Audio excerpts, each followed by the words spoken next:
4월 29일 토요일 아침입니다. 새로운 하루가 시작되었습니다.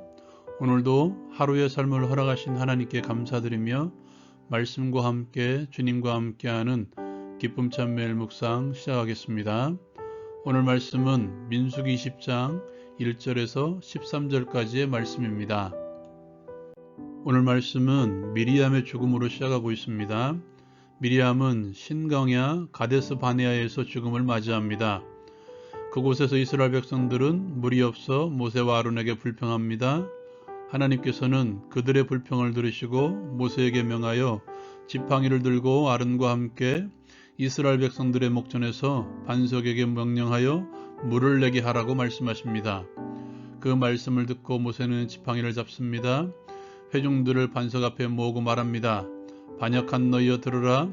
우리가 너희를 위하여 이 반석에게 물을 내려 하고 지팡이로 반석을 2번 치고 물을 내어 이스라엘 백성들과 짐승들에게 물을 마시게 합니다.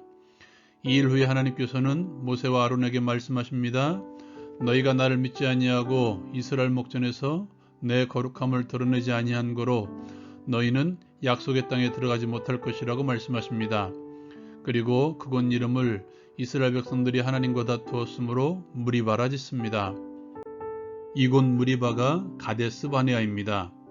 출애굽 1세대들이 10명의 정탐꾼들의 불신의 보고를 듣고 여호수아와 갈렙을 돌로 치려 하고 애굽으로 돌아가려고 했던 곳입니다. 그곳에서 광야 2세대가 다시 물 때문에 불평을 하고 있습니다. 하나님의 인도, 하나님의 능력에 대한 불신으로 하나님과 다투는 현장 가데스 바네아. 이곳에서 모세와 아론은 하나님의 거룩함을 드러내지 못하고 분노합니다. 하나님께서는 반석에게 명령하여 물을 내라고 하셨지만 모세는 백성들을 향하여 분노를 표출하고 지팡이로 반석을 칩니다. 자신의 분노를 드러낸 것입니다. 이것이 하나님의 거룩함을 드러내지 못한 행동이었습니다. 이스라엘 백성들을 향한 하나님의 자비, 하나님의 말씀을 왜곡한 것입니다. 하나님께서는 당신의 뜻을 왜곡한 모세와 아론에게 약속의 땅에 들어가지 못할 것이라고 말씀하십니다. 사랑하는 여러분, 사람은 변하지 않습니다. 사람 스스로는 변할 수 없음을 깨달아야 합니다.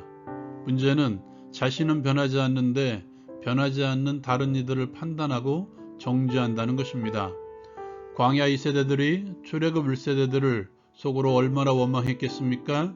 그들 때문에 광야를 40년 동안 헤매고 있으니 말입니다. 그런데 그 자리에서 그들도 하나님을 향하여 불평하고 있습니다. 다른 이들을 판단하지 마십시오. 내 눈에 들보가 끼어 있습니다.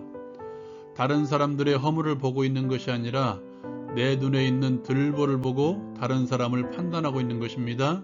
내가 나를 정죄하고 있는 것입니다. 끊임없이 나를 인정하십시오. 나도 그럴 수 있다. 선줄로 생각하는 자는 넘어질까 조심하라고 말씀하십니다. 나도 넘어질 수 있습니다.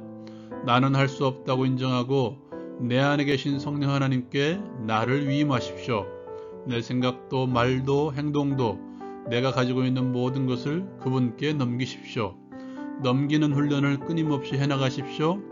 이것이 흔들리지 않도록 끊임없이 말씀으로 내 속사람을 채우십시오.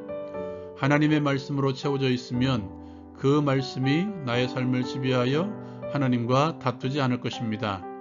끊임없이 말씀을 묵상하는 경건의 시간 큐티에 집중하십시오. 두 번째로 모세를 통하여 사람은 변할 수 있음을 알아야 됩니다. 모세를 통하여 우리가 깨달을 수 있는 것은 분노를 다스릴 줄 아는 자가 승리자라는 것입니다. 분노하면 하나님의 뜻을 왜곡하여 전할 수 있습니다.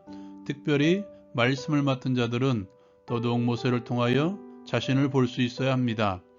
분노를 다스릴 수 있는 최선의 방법은 예수님의 마음을 품는 것입니다. 예수님께서도 제자들의 믿음 없음을 책망하셨습니다. 내가 얼마나 너희를 참으리요 하셨지만 거기서 멈추지 않고 다시 믿음으로 그들을 가르치셨습니다. 그들을 끝까지 참으시고 사랑하신 분이십니다. 오늘 말씀에서도 하나님께서는 그 자리에서 여전히 불평했지만 그들에게 물을 내어주신 분이십니다. 그 마음으로 사람들을 바라보십시오.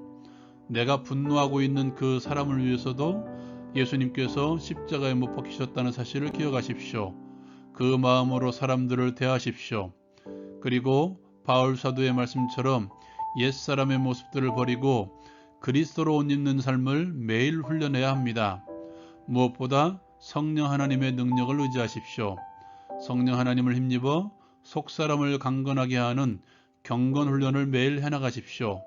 나는 안 되지만 성령께서는 나를 바꿀 수 있습니다. 성령 하나님의 능력, 이것 외에 나를 바꿀 수 있는 다른 방법은 없습니다.